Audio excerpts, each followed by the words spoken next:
Ayun. Yeah, let us pray. Our Heavenly Father, we thank you once again. Iti dayto nga tiyempo, Lord, nga we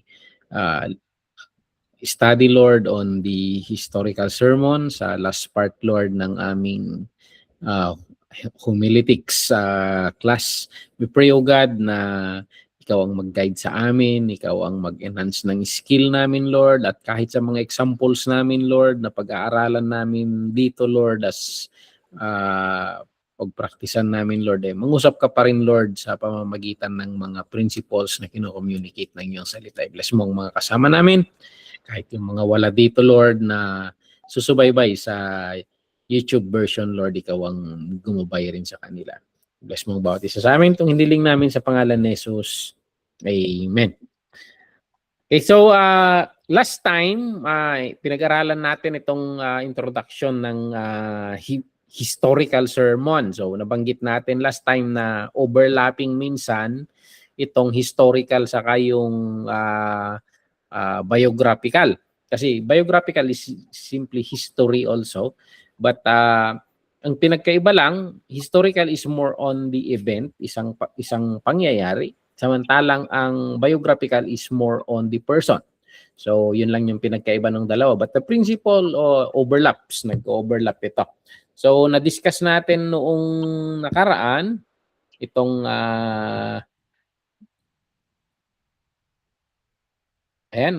definition natin is a historical sermon takes a significant biblical event, period, or person in its historical and redemptive context and uses the event's own flow and theological meaning as the primary source for the main idea and structure of the sermon. So yun yung definition natin last time. So yung authority natin dito in this sermon is coming from the intended message ng Panginoon sa event. So the same principle lang. So nangungusap, our Lord is the Lord of history. So nangungusap ang Panginoon sa mga He allowed to be recorded na part ng history doon sa 66 book of the scripture. So yun lang, i-discern natin. We use some discipline, some guides on how to extract or how to get the main message ng isang event. So, ayan, hindi ito be repelling of a Bible story na nagkikwento lang tayo dahil hindi lang siya kwento. Kwento siyang may kwenta, may punto ng kwan. Yun yung hinahanap natin, yung punto. So, hindi rin naman ito lecture regarding sa mga buhay-buhay nila noon. Though bahagi siya. Hindi about sa archaeology or petsa. Pero bahagi yung mga yun. But those are not the main point. So, parang those are just tools to highlight or bring out the point. So, ayan, hindi rin siya moral fable na nagtuturo lang ng anong mga matututunan natin na magandang ugali. Hindi. Ang dito sa historical preaching, more on theological ang target natin. Ano yung katangian ng Panginoon? How do we understand who God is? What is He doing? So, hindi siya moralistic. So, parang ito talagang ilang paulit-ulit na ginagawa natin ito, paulit-ulit na nababanggit ko na parang mortal sin dito yung moralism. So, though 1970s, 1980s, 1990s, moralistic halos yung kwan ng, siyempre, discipleship. But dito sa mga times na ito, ang pinakapunto ng Panginoon is His Word. So, hindi yung mga maituturo ng magandang example ng mga character, but the point of God in their life or sa pagkagamit nila sa direksyon ng redemptive history. So, ayan, napakahalaga nito. Na-discuss natin last time na napakahalaga nito kasi 40% or more than 40% ng Bible is narrative. So, it's a story. So, dapat mas marami ang storytelling natin. So, ma-develop sana natin yung skill na to bring out the point of God sa bawat story na natala sa Bible. So, napakahalaga nito dahil itinuturo nito yung mismong yung hindi verse na kalat-kalat na point sa Bible, but actually naituturo natin sa mga tinuturuan natin yung talagang unfolding of the plan of God. So historical approach will bring out na may ginagawa ang Diyos sa paglipas ng panahon. At ma-appreciate natin yung faithfulness niya na patungo na tayo. Nasa last quarter nga tayo. Nasa end of the age na nga tayo eh. So yung faithfulness ng Panginoon. So paano nakarating dito? So pag nag-historical preaching ka, namamapping mo yan, na-appreciate ninyo kung naiintindihan ninyo yung dispensational quad. Pag may dispensational may idea ka sa dispensational truth, sa dispensation na katuruan, napakalaking tulong nito ng dispensation dito sa preaching na ito kasi nakikita mo yung timeline ng story. So ayan, sa pamamagitan ng kwento na ilalabas sa pamamagitan sa mga kwentong itinuturo natin, na i-extract doon, lumalabas doon ang mga theology. Kasi minsan, we go to church and they bring the theology, the process theology na. So, yun yung itinuturo na i-breakdown nila sa atin. But dito, natuturuan natin yung mga tao na pinag-uusapan natin yung mga bagay-bagay, ang kwento ng pakikipag-ugnayan ng Diyos sa tao. At yung kwento mismo ang naglalatag ng theology. So, theology in real life, yun yung sabi natin noong last time. Okay? So, ayan, yun lang, yung talaga, itong danger of moralism. So hindi ang punto ng Panginoon hindi para matuto tayo sa mabuting ugali ni Moses. Doon nakakaturo siya sa mga magagandang katangian ni David. Doon may magagandang ma-extract doon. But ang titingnan kasi natin dito, ano yung ginagawa ng Diyos? The work of God. Anong tawag nito? Yung daloy ng redemptive history, yun yung tinitingnan natin kasi dito sa historical. Okay, na-discuss natin last time na ang step 1 sa paggawa ng historical sermon is mamili ka ng isang kwento na isang kwan siya. May isang it can stand on its own. Isa siyang buong unit ng kwento. So, ayan, yung mga example natin is the crossing on the Red Sea, the Battle of Jericho, yung mga isang complete unit ng kwento. So, yun yung step 1 natin. So, and then, magbabato ka ng 4 na question. Ito yung mga tanong na itatanong natin habang pinag-aaralan natin yung certain story. So, what did this event mean for the original participants in their covenant relationship with God? So, anong kahulugan ng event na yon doon sa kanilang life in their hindi kasi sila Kristiyano noon eh. So in their faith journey, yun na lang ang sabihin natin. Siyempre, in the Old Testament walang Kristiyano noon. Nagsimula lang Christianism after sa mga disciples. So, anong ibig sabihin nun? So, yun, for example, yung crossing of the Red Sea. Ang ibig sabihin nun is the redemption of God sa kanila na sa wakas, they are free. They are free from the hands of the Egyptians. And God is so faithful dahil tinupad niya yon. Pangako na niya, nabanggit na niya yan kay Abraham noon na madadala sila sa isang foreign land, dadami sila, pero magiging slave sila, but they will be brought to the promised land. So, sa kanila, sa kanila mismo, yung kahulugan nung kailangan maintindihan mo na anong ibig sabihin nitong pangyayaring ito ay yung interpretation nila. Kasi sa atin, minsan, mahilig tayo sa tayo mga Pilipino, yung pag may pangyayari, parang dinidecode natin. Ano kaya ang ibig sabihin nun? Yung mga kaugalian natin na pag naglalakad ka, may tumawid na itim na pusa, huwag ka nang magtuloy. Parang ganun. Yun yung mga mga pamahiin. But kasi binabasa natin ang mga pangyayari. May mga pahiwatig daw na mga uh, signs. Pero dito, hindi ganun yung hindi sa pamahiin tayo naka-base. Binabasa natin dito, ano yung ibig sabihin sa kanila ng mga pangako ng Diyos? They are just like us. They are just like us na lumalakad rin in faith.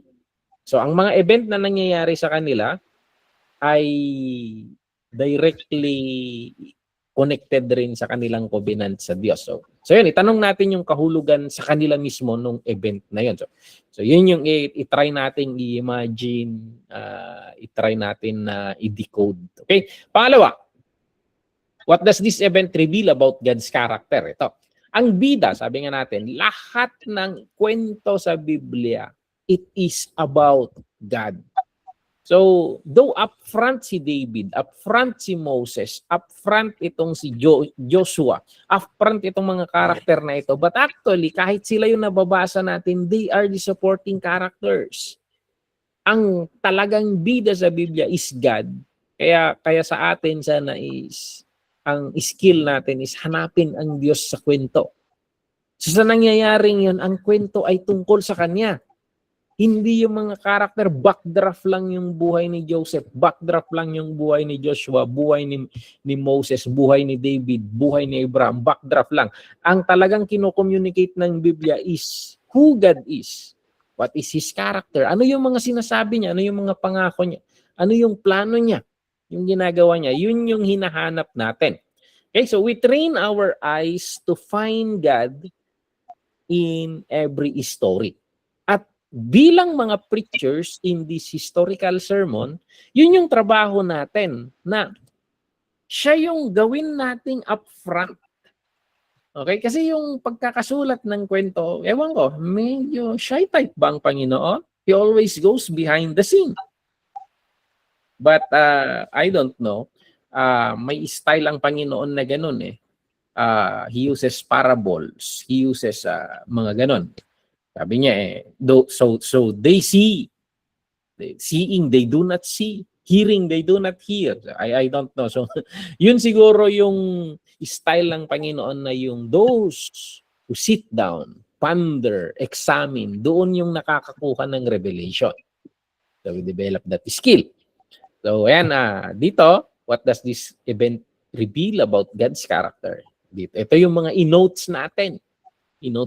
So hindi sina Moses. Doon sa buhay nila Moses na ilalabas rin ang karakter ng Diyos. Yung sabi natin sa biographical noon. Pangatlo, where does this event fit in the flow of redemptive history? Sa Bible, may isang kwento, may malaking overarching story. Pwede nating hatiin sa 4 lang yung Bible. So ayan, the perfect creation, the fall, and then the work of redemption and the restoration. Yun lang, 4 lang na kwento yan. So dapat yung kwentong maliliit na yun, saan siya nakapaloob sa 4 na blocks na yun? Okay? So kung of course, ang napakalaking block niyan, ang napakaliit kasi ng kwento yung yung creation, yung perfect state ng creation. Ang mailalagay mo lang sa loob nun, the story within the garden. And then yung the fall, diretso na yan eh. Hanggang dulo rin yung the fall eh. May overlapping sa kwento.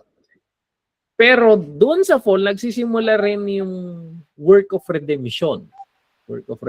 So, dapat alam mo yung bloke ng kanyan.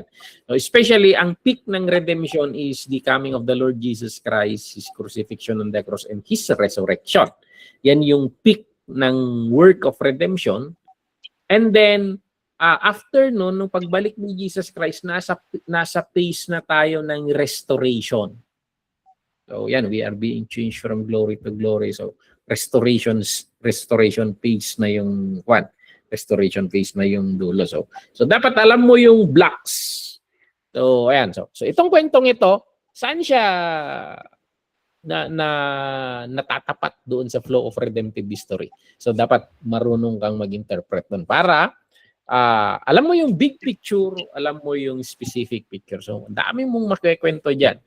So, advantage sa inyo because you're done with Old Testament survey, New Testament survey. So you have an overall perspective of the Bible. Dito sa Haliap, nagtuturo kami diyan. Gusto nila ng pag-aralan agad namin homiletics. Because the demand of the ministry na nagtuturo sila ng Sunday school na hindi raw nila alam yung mag-craft ng mga materials. So, and I insist na no, you start with Bible survey, Old Testament survey, and then New Testament survey, and then pwede natin ipangatlo itong homiletics.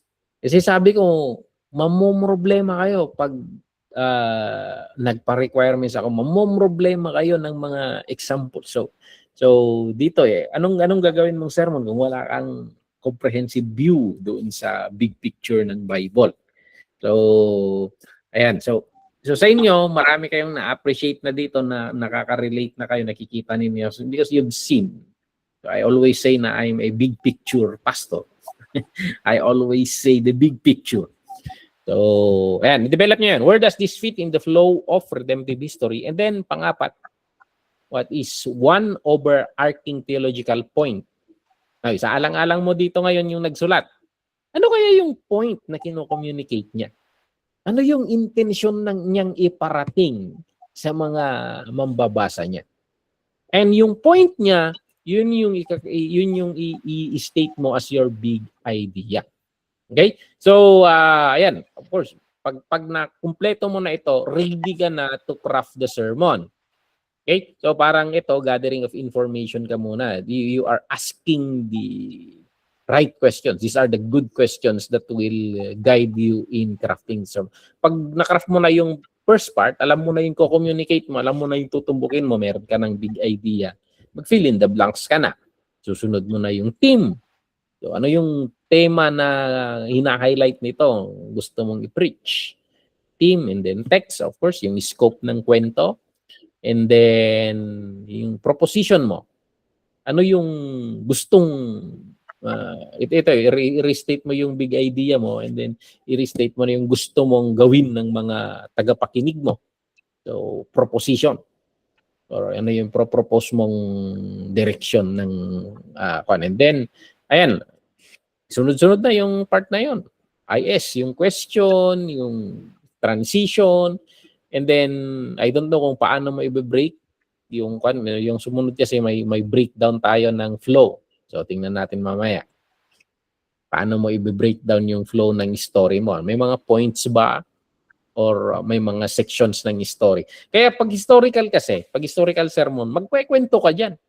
Minsan walang mga points. Gagawa ka lang ng junctions. So parang biyahe kasi ng kwento yan.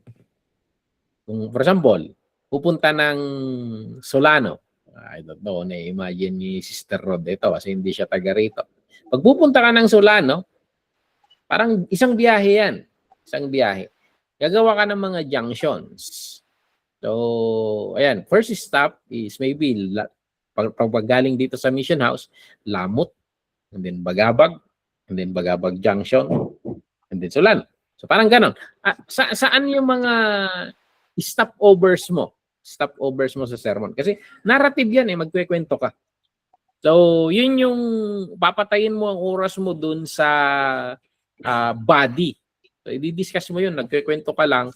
But later, pagdating mo doon sa conclusion, doon mo na i-highlight yung mga punto, doon mo na i-highlight yung mga application mo. Okay? So, ayan, medyo iba ito kasi hindi points, but pwede pa rin naman in your creativity. Sabi nga natin, homiletics is an art. Okay? Ito, laktawan na natin ito. Original meaning nitong Joshua na discuss natin last time. Ang original meaning nito para sa mga mismong taong naroroon, ang pagkaintindi nila nung bumagsak yung Wall of Jericho at nanalo sila. Naunawaan nila na ibinibigay ng Diyos ang tagumpay hindi sa pamamagitan ng kakayahan ng tao, kundi sa pamamagitan ng kanyang obedience sa mga bilin ng Diyos. So, ayan. Yung mga bilin kasi ng Diyos na pagkuan nila sa Jericho, it doesn't make sense. Bakit po iniikot-ikot yan? But yung obedience nila, that's the key to their victory. Okay? Ano yung revelation doon tungkol sa Diyos? Kasi kung titingnan natin yung mga question, yung pangalawang question natin kanina, dito, what does this event reveal about God? So, pangalawa, God is the divine warrior who fights for His people when they trust and obey. So, yun yung may extract mong point dyan. And then, pangatlo, yung redemptive flow. Sa flow ng where does this event fit in the flow of redemptive history? The conquest fulfills the land's promise, a foretaste of the final rest and kingdom, but also warns of judgment. So, ayan, papasok sila sa pagkuha ng promised land dito eh. And then the big idea, ano kayang nasa isip ni Joshua nung kinakraft niya ito, nung pinipen niya itong kwentong ito, nung ina-narrate niya, ano yung nasa isip niya na gusto niyang i-communicate sa mga mambabasa niya, sa next generation or sa generation niya mismo. So, ayan. God's kingdom is advanced not by human strength, but by faith-filled obedience to His unconventional word. Now, mache-check natin ito na principle dito sa case of Jericho and the case of AI. Kasi case of Jericho, napakalaking bansa ito. Malaki ito, walled city yung may army siya. But very victorious sila. Panalong-panalo sila. Yung AI, napakaliit na kaharian. Kukunti nga yung pinadala nila. Pero natalo sila.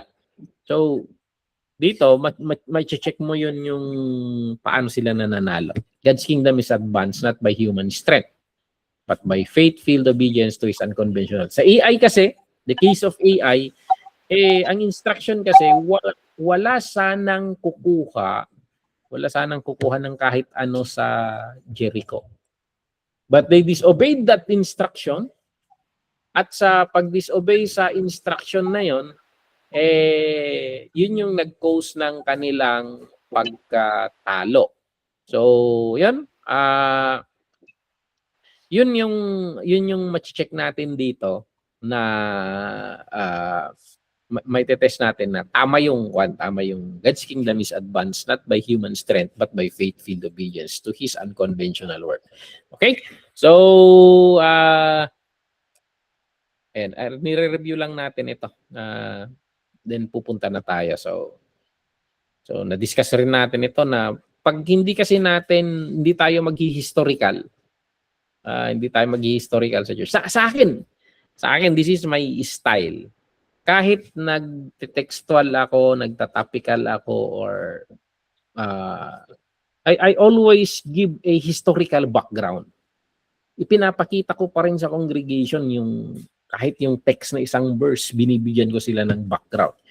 Kasi may context ang bawat verse sa Bible, and the congregation needs to understand that.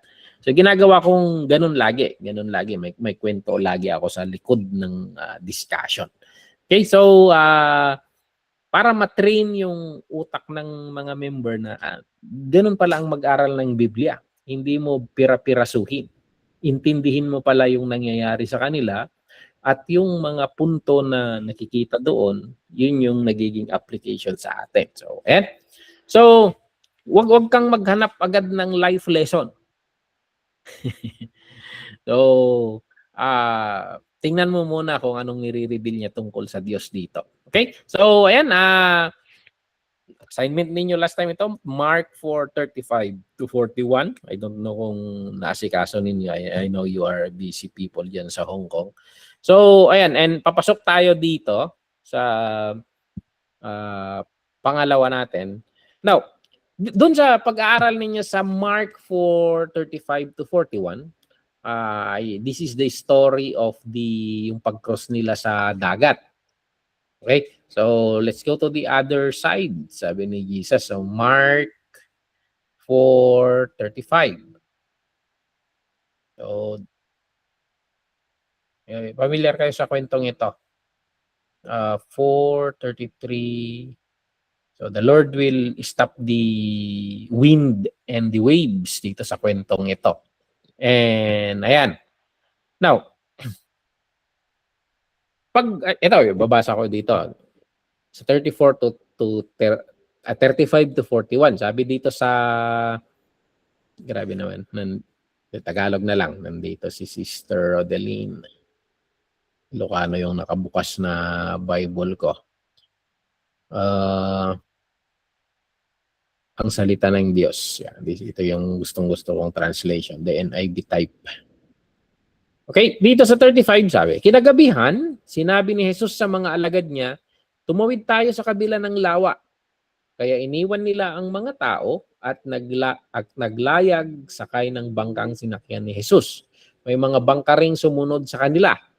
Okay, so hindi lang nag-iisang bangka pala to. Habang naglalayag sila, biglang bumagyo ng napakalakas. Hinampas ng malaking alon ang bangka nila at halos mapuno na ito ng tubig.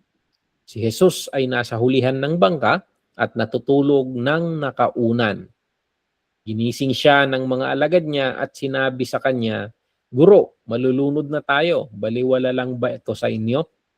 Kaya bumangon siya at inutusan ng hangin, tigil at sinabihan ang lawa, kumalma ka.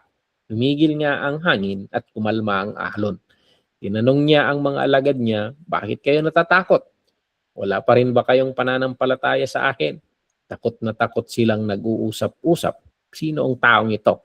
Kahit ang hangin at mga alon ay sumusunod sa kanya. Okay? So, ayun.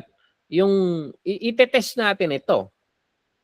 Is it a theological principle or just a moral tip? So, ano yung big idea na na-create mo? So, I don't know kung may mga na-create kayong big idea. Kasi sabi ko nga, before kayo mag-craft ng sermon, we start with the big idea. So, yung na-create mo, theological principle ba? Ang theological, pag sinabi nating theology, from the word theos logos, is the understanding about God, study about God. So, principle ba that communicates an understanding about God or moral tip lang? So, tingnan mo yung big idea mo. So, ayan. Or, is it faithful to the text intention? So, si Mark dito, nung sinusulat niya itong kwentong ito, bakit niya sinulat kaya? So, ayan. Kung babalikan natin yung Joshua 6, so, for example, ang ginawa mo, you need to march around your obstacles in prayers. So ginamit mo ito sa prayer meeting at sa prayer meeting ang kinuha mong point niya ang gagawin pala natin mga kapatid pag may mga problema tayo we march around the problems through prayer. So yun ba yung punto ni Joshua? So ayan na parang hindi yun yung punto ni Joshua. So minsan ipinipilit natin para matumbok natin sa setting ng preaching natin. So but actually, so yun nga, binanggit natin kanina, ang pinaka big idea dito talaga sa kwento sa Joshua 6 is God's kingdom is advanced not by human strength but by faith-filled obedience to the unconventional word. So dito, ano nung nagawa ninyong big idea kaya rito? Anong ma-extract ninyong big idea dito? So, ayan, dito sa kwentong ito, pag titingnan mo kasi yung context, pag aatras ka dito sa kwan, parang maghapon na nagtuturo si Jesus Christ. He is talking about parables kung paakyat, umpisan mo sa taas. Nagtuturo siya sa mga tao, nagmi-minister siya dito. So, minsan nakakapagod magturo. So, kung maghapon siya, kasi sa verse 35, sabi dito, kinagabihan. So, ginabi siyang, maghapon siyang nagtuturo. So, no wonder why na kahit grabe na yung alon at hangin, ang lalim ng tulog ni Jesus. Kasi siguro knockdown siya. He is in the physical body. Pagod na pagod talaga. So, alam nyo, pag sobrang pagod mo, sarap matulog. Hindi man lang siya nauntog yung question mo. Nilagyan ni Juan nito. Nilagyan ni Mark ng very specific detail. So, sabi sa verse 38, si Jesus ay nasa hulihan ng bangka na natutulog ng nakaunan. Bakit kailangan sabihin ni Luke, ni Mark yan? Nang nakaunan. Malaki-laki yung unan ni Jesus siguro dito na. Who cares? Ang lambot ng unan ko. So parang ganon. So parang pakiramdam siguro na nanaginip pa na ako. Nihihili lang siya. So ayan. What's the point of John? So anong makukuha natin na theological principle dito? So ayan. I don't know yung mga ginawa ninyo. But tingnan natin. Magpatuloy muna tayo sa discussion bago tayo magtuon. So, tingnan natin yung structure na iginagalang niya yung kwento. Kasi ito, hindi natin kwento ito. Hindi tayo yung original na nagkwekwento. So, yung way natin, tayo tagapagsalita lang tayo. Yung way nating magkwento, igagalang mo yung original na tagapagkwento. So, ayan. Messengers lang tayo. Hindi tayo yung may-ari ng message. So, ayan. So, a historical sermon follows the narrative's own movement. Sundan mo yung flow niya. So, pag gumagawa ka ng sermon na ito, sundan mo yung daloy ng kwento. Hindi topical or textual ito na may 3-point outline ka. Kaya nga sa storytelling, magkwento ka. Gamitin mo itong framework na scene. Ano yung scene? Bibigyan mo sila ng kwan. Ano yung tension? Ano yung problema? Biglang nagkabagyo eh. So, siguro ito, uwian na. So, tapos na sa ministry. Kaso, on the way, ang problema dito, biglang bumagyo at talagang grabe, mamamatay na siguro sila sa isip nila. So, that is the tension. Pero anong truth ang kino-communicate nito? Yung kwentong binasa natin. Ang truth na kino-communicate nito, yung sinabi ni Jesus na pagkatapos niyang pinatay, bakit kayo natatakot? Wala pa rin ba kayong pananampalataya sa akin? So the truth here is kahit anong nakakatakot na pinagdadaanan natin sa buhay, pagkasama natin ang Diyos. So, yung kanta natin, kasama natin ang Diyos. Di ako malulunod, di ako masusunod, kasama natin ang Diyos. That is the truth na kino-communicate niya. So if you are with the Lord Jesus Christ, you can rest in Him. You can trust in Him na all things will work together for good. Iba man yung pananaw natin sa sitwasyon na nangyayari, kinakabahan man tayo, but ayun yung question, babalik yung question ni Jesus Christ. Bakit kayo natatakot? Wala pa rin ba kayong pananampalataya sa akin? Okay? So, ayan. Ano yung gospel? Yung good news dito. So, itong gospel na tinatawag natin dito is i-bridge mo kay Christ ito. So, paano may kukonek sa atin? So, good news. Ano yung good news? Yung buhay natin. Gaano man chaotic yung kwento ng buhay natin. The good news, pagkasama mo ang Diyos, kasama mo ang Panginoong Jesus, He is in control. You can rest in peace. He can command it to na tumigil, kumalma. So, ayan. And then, yan, ang huling pupunta na yung story. So yung scene, naibigay mo yung sitwasyon, parang natukoy mo yung tension, yung problem, yung katotohanan na kino-communicate ng kwento. And then the good news na kino-communicate ng buong kwento. Now, i-apply mo na ngayon dito sa situation natin. So basically, dito parang nasa loob nito yung introduction nandito. Yung introduction nandito sa scene and tension. Yan yung dinidiscuss mo sa introduction mo. So, and then, itong truth and gospel, ito yung ini-expound mo sa body. And yung our story naman, dito yung dinidiscuss mo doon sa conclusion application. So, basically, that is the breakdown na ginagawa natin.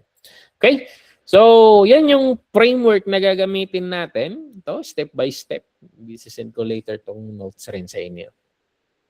Ano yung scene? Anong purpose nito? So, sabi dito, i-immerse mo yung listener mo sa biblical setting. Kailangan ma-imagine nila, maging dramatic ka, maging i-paint mo sa kanila sa alam niyo sa ewan ko, I believe na umabot tayo sa panahon ng mga drama. Mahilig tayo sa mga drama. Nung elementary ako, ma-absent rin ako paminsan-minsan dahil sa drama. Drama sa radyo. Imagine, hindi nyo nakikita. Hindi nyo nakikita yung nangyayari. But the actors sa radio at yung mga narrator, they were able to paint a picture in our mind. So, ayan, yan yung, and we must have that skill na makakaptivate mo rin yung listener mo. So, paint a dramatic situation. So, ayan, magbanggit ka ng mga katapat nitong sitwasyon sa atin na mahuhook sila doon. So, makikita nila yung sarili nilang kabahagi ng kwento. And then the tension and movement, walk through the scenes, na mag-walk through ka doon sa mga pangunahing scenes, and then, ayan, magtuon ka sa mga sitwasyon ng krisis, yung mga salita ng Panginoon, mismong words niya. For example, yung hinighlight ko kanina. Bakit kayo natatakot? Wala pa rin ba kayong pananampalataya? You highlight those. So, the divine speech and resolution. So, ayan. Ihalo mo ito doon sa historical context yung diniscuss mo sa scene. So, kasi may lalabas nito yung punto. And then, theological truth. Pose and state the original meaning clearly, sabi dito. So, ito, sasabihin mo natin, ito ang gustong ituro ng Panginoon sa kanyang bayan sa sitwasyong ito. So, dito mo ilalabas yung big idea. So, parang yung kwento kanina na binasa natin, i-highlight mo na ito yung punto ng Panginoon. Pag kasama mo siya, ba't ka natatakot? You can rest in Him. So, parang gano'n. You highlight. Gospel connection. Bridge to Christ. So, syempre, yung binasa nating kwento, talagang nasa context si Jesus Christ. But if you are using other part of the scripture na wala si Kristo doon sa picture, so, nasa Old Testament ka nang gagaling ka doon, hanapin mo yung ipinapahiwatig ng kwentong yun, kaugnay kay Kristo. So, ayan, yung lagi kong kinukot niya. Sabi ni Jesus Christ, yung may maraming nasulat doon sa the law, the prophets, and the writings na regarding Him. So, yung mga kwento doon, tumuturo sa Kanya. May gospel connection yan. So, tanong mo, where does this event fall short? Where does it point forward? Show how the story reveals the need for a perfect. So, kung kwento ng prophet, kahit si Moses, may kasablayan siya eh. Hindi siya nakapasok. O, kahit kung yung kinikwento mo si Father Eli, yung maasar ka sa kwento ni Father Eli, and it highlights na a better priest, a perfect priest is coming. Or a king, si David, may maraming kasablayan ng hari. But it highlights na someone is coming. So, ayan, gospel connection. Kukonect mo sa good news. Kahit sablay itong prophet na ito, sumablay yung pari na ito, yung hari na ito, someone is coming. So, ayan. May natural na connection yan sa kwento sa hinaharap tungkol kay Kristo. Hindi mo kailangang i-force yung allegory. So, tingnan mo lang yung redemptive patterns na sinasabi doon, yung mga highlights na natural na tumuturo kay Kristo. And then, yung susunod doon is our story. Now, yung mga truth na nakuha mo doon, yung theological truth, gospel connection, now, i-apply mo na yun sa atin ngayon, sa setting natin ngayon. So, either sa the whole church or personal. So, ayan, dapat magaling ka sa pag-preach na kawan. Alam mo kung nagsusum in ka, nagsusum out ka. Minsan, kinakausap mo yung buong congregation as a whole. Minsan, parang ang approach mo rin parang personal na kinakausap mo ang isang tao doon sa congregation. So, nagaganon-ganon ka. So, parang iba-ibahin mo yung direction mo. So ayan, if nag-subscribe kayo sa CWC Records ng preaching, mapapansin niyo doon minsan I talk to the men, to the women, to the youth. So, yan, naggaganon. Minsan, nagkukote ako ng pangalan ng nasa congregation. Parang nakikipagkwento. I quote about Uncle Ferds. Many times, I quote Pastora Imelda. Ayan, pag ina-highlight ko, she's a good example. Kino-quote ko siya mismo on the spot. So, parang ganon. So, ganon. Bigyan nyo yung preaching nyo na hindi tayo parang nagpe-preach sa radyo na papalipad lang. So, yung connection kasi sa tao. Connect natin our story. So, naturally rin yan, yung gospel connection, magko-connect sa kwento ng mga tao. So, ayan. So, the good news sa atin. And then conclusion. So, yung conclusion, yung last part na nito, return to the opening tension. Balikan mo yung problema. Ano yung problema? Bumabagyo ng matindi. Talagang pag natakot yung mangingisda sa bagyo, matakot ka na. Kasi marunong lumangoy yun eh. Expert sa dagat yun eh. So, yun yung tension. Bumalik ka sa tension. And sabi dito, bring it to rest in the character and finished work of Christ. Anong ginawa ni Kristo? Sinabihan niya lang yung dagat at yung hangin. Tumigil ka, kumalma ka. So, ayan. And then, in the conclusion application, you invite people na, ano ba yung mga bagyo ng buhay nyo ngayon? So, is it binabagyo ba ang love life mo? Parang binabagyo ba ang health mo? So, parang ganon, or something na bumabagabag sa isip natin, mga ganon. If the Lord is in your boat, parang tahimik siya. You can rest in Him. So,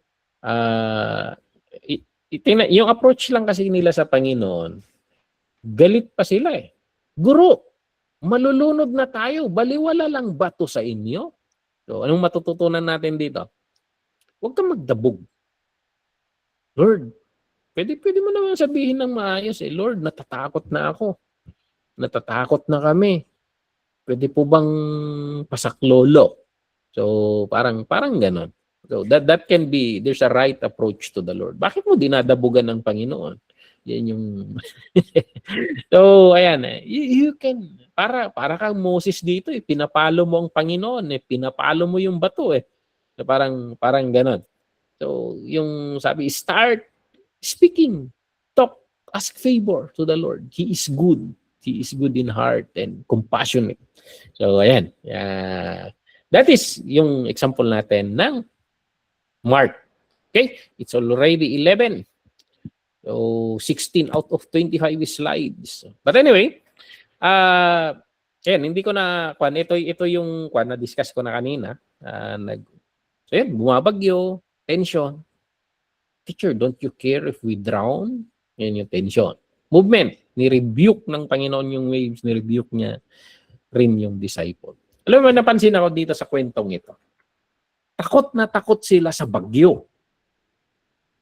Sa hangin. Yung waves, saka yung... Takot na takot sila. Talagang nangatog ang tuhod nila. Pero kung pansinin ninyo sa dulo ng kwento, sa verse 41, sabi dito, takot na takot silang nag-uusap-usap. Sino ang taong ito? Kahit na ang hangin at mga alon ay sumusunod sa kanya. Imagine mo, takot na takot sila sa bagyo, sa hangin at sa alon. Pero pagkatapos pinatahimik ng Panginoon, mas nadoble yung takot nila. Sino ba itong nasa harap natin? So, ayan. So, kahit yung bagyo, natatakot sa kasama nila. So, anong pinapahiwatig nun?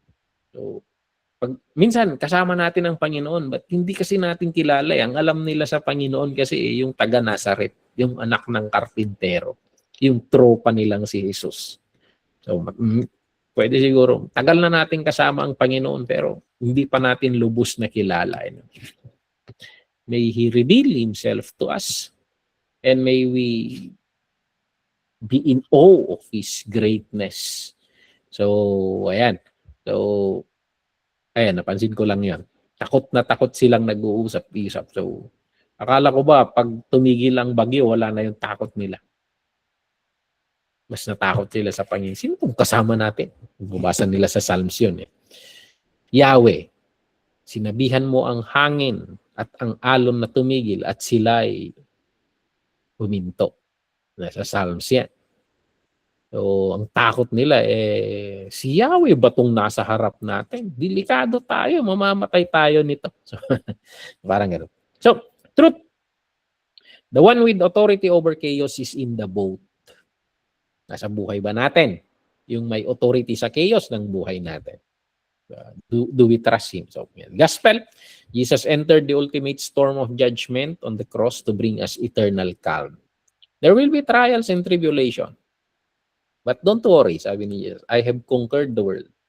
So, maliliit na lang yung mga yan. Naalon na yan. So, kontrolado ko. So, parang ganun yung sinasabi ng Panginoon. So, and in our story, we cling to the one who proved His care, not our own perfect faith. Okay, so doon tayo, yumakap tayo sa Panginoon. Kasi minsan, pag masyadong believe tayo sa pananampalataya natin, darating yung panahon na parang pag naharap tayo sa matitinding bagay na hindi kaya ng pananampalataya, mangangatog ang tuhod natin kagaya ng mga to. Okay? So, ayan. Let us cling to the Lord. So, ayan Joshua. Na-discuss na natin yan. And then, ito. 3 deadly sins, diagnosis and remedy. Ang historical sermon, hindi siya book report na nagkwekwento ka tungkol sa mga detalye. Ang bangka nila noon, ganito. Pakita ka na ng mga pictures ng one. It's not about the boat. It's not about the Sea of Galilee. Pwede mong banggitin. Pero huwag niyo yung papatay ng oras mo because we only have 30 to 45 minutes to speak. Magtuon ka sa mga kailangang i-highlight. So, ayan. Daming pwedeng ikwento I don't know kung napapansin ni Pastora Imelda ito. Pero bihira na kukunti ang mga illustration ko kasi ang dami kong pwedeng sabihin tungkol sa detalye ng kwan. So, ayan, ask. So, paano mo tatanggalin yung pamatay kwan na facts about pottery, mga ganun. Magtuon tayo sa Diyos. Ang pinag-uusapan dito, ang Diyos. Pwede kang magbanggit doon, pero maiklit lang. Maiklit. Parang trivia lang, mga ganun. Hindi yun yung in-expound mo na, inubos mo na ang oras mo doon. So, yan. So what? So, ano ngayon kung ganun ang bangka noon? So, ayan. Kung wala namang theological point, tanggalin mo na. Tanggalin mo na. So, maghanap ka ng mas makabuluhang dapat sabihin. Moralistic, yung pangalawa. Be brave like David. So, ayan. Be in awe of God like anong sasabihin natin dito sa mga apostol? Huwag mong dabugan ng Diyos. Parang, so, what is lacking that only Jesus feels? Preach the redemptive trajectory. So, ayan, wag moralism lagi. Wag moralism. So, nakita ko to Nakita ko sa 70s, 80s na parang ang mga pastors during that time, yun yung trend kasi noon. Hindi ko sila ina-attack. Hindi ko sinasabi na that is the trend during their time. And maybe yun yung naak mo sa panahon nila. But sa panahon ngayon, parang hindi ngayon yung kwan. Ang trend ngayon anong point? We kasi noon parang mga technician ang pastor na para kang yung mga nursing sa kwan sa kasi nag-aaral ako sa Manila doon sa University Belt. Pag pumunta ka doon sa University Belt, FEU area, pag nakasalubong mo yung mga nurses, halos lahat sila may hawak-hawak, may bit na palaka. Yung palaka yun, dinadissect nila. So parang mga technicians ang mga pastor na pino-point out yung flow ng bawat tao ina-address. Parang naging trend ngayon. Alam mo, pag dikit ka sa Panginoon, ipo-point out ng Holy Spirit ang flow mo sa buhay. You just need to obey. You just need to respond. So, ayan. So, bago ka pukpukin ng pastor mo, pinupukpok ka na ng Holy Spirit niyan, hindi ka lang nakikinig, parang gano'n. So yun yung pananaw ko in my own personal walk. Bago man ako i-rebuke ng sino man diyan, actually nire-rebuke na akong matagal ng Holy Spirit. So parang gano'n. Yung napansin ko lang. So it's about how to become closer and closer to the Lord. So, yun yung gusto kong i-build. Kasi pag malapit ka sa Panginoon, matra-transform ka pag dikit ka sa Kanya. Transformation comes from Him. All we need to do is attach to the vine. Attach to the vine. And the sap will flow. You will be transformed. So, yun yung pananaw ko sa ayusin mo lang. Pag dikit ka sa Panginoon, maayos ka. So, yun yung pananaw ko. So, allegorical. 5 stones, the 5 spiritual disciplines. So, sinasubstitute mo na. Hindi yan yung intention ng nagsulat. Nga kaya raw very successful si David dahil he have 5 stones. Ang ibig sabihin pala ng 5 stones is Jesus. He has Jesus in his life. Saan mo naman napulot yun? Parang ganun. Ginagawang allegorical. So, hindi nga pumasok sa isip ng writer yun. So, ayan. So, yan. That's a deadly sin. So, ayan, tingnan nyo na lang itong kwan because it's already 11. I've already set the example on itong Mark chapter 4. Pero pareho rin lang. Acts 10 model. So nandito sa isisend ko tong PowerPoint mamaya. So, dito sa final reflection natin, dun sa tiningnan natin, which step was the hardest for you? Yung big idea ba? Yung gospel connection or yung application? So, ayan. How does the sin, tension, truth, gospel, and our story framework protect you from moralism and allegory? So, ito kasi, matitrain ka talagang stick to the context. Respect the writer. So, yun yung part. So, pag sinundan mo yung kwento, makikita mo yung nakikita ng nagsusulat kasi. So, ayan. Is there a biblical narrative you now feel equipped to preach? What's your next step? Okay? So, ayan. 22 of 25. Preachers. Tayo mga preacher, storyteller tayo ng mga dakilang gawain ng Panginoon. So ang historical preaching tungkol sa trust. Ito. Nagtitiwala ka na ang Diyos na kumikilos doon sa magulong kasaysayan nangungusap pa rin sa atin ngayon.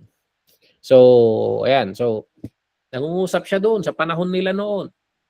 So, nangungusap pa rin sa panahon natin. Now, pag ipinangaral natin ang mga pangyayari doon sa Biblia na malinaw yung mga aral tungkol sa Diyos, yung knowledge, theology, malinaw yun at yung point natin ay gospel-centered lagi. Ang nangyayari kasi dito, nadadala natin ang mga tao sa mismong kwento ng salvation ng Diyos. So, napakahalaga nito. So, madaling maunawaan tong mga to. Kasi ang Panginoon, nasusulat yan para maunawaan. So, yan, dalhin natin sila sa kwento. So, yan, ikwento natin yung mga kwento dito sa Biblia. At malinaw yung tulungan natin silang makita yung punto ng nagsulat. Yung gospel. Yung truth na nandun. And then yung application sa buhay natin. So, napakalaga. So, quick reference tools. Na-discuss natin itong nakaraan. Ito yung pinag-aralan natin sa homiletics. Pinag-aralan natin ang topical, textual, expository, biographical, and historical. 5 stones of a preacher. Ganun ba yan? Topical. So, topical is a team chosen by a preacher. So, nabibuild ito sa multiple, magkakahiwalay na passage. Ikaw ang may control. Hawak mo ang beat. Okay? Textual.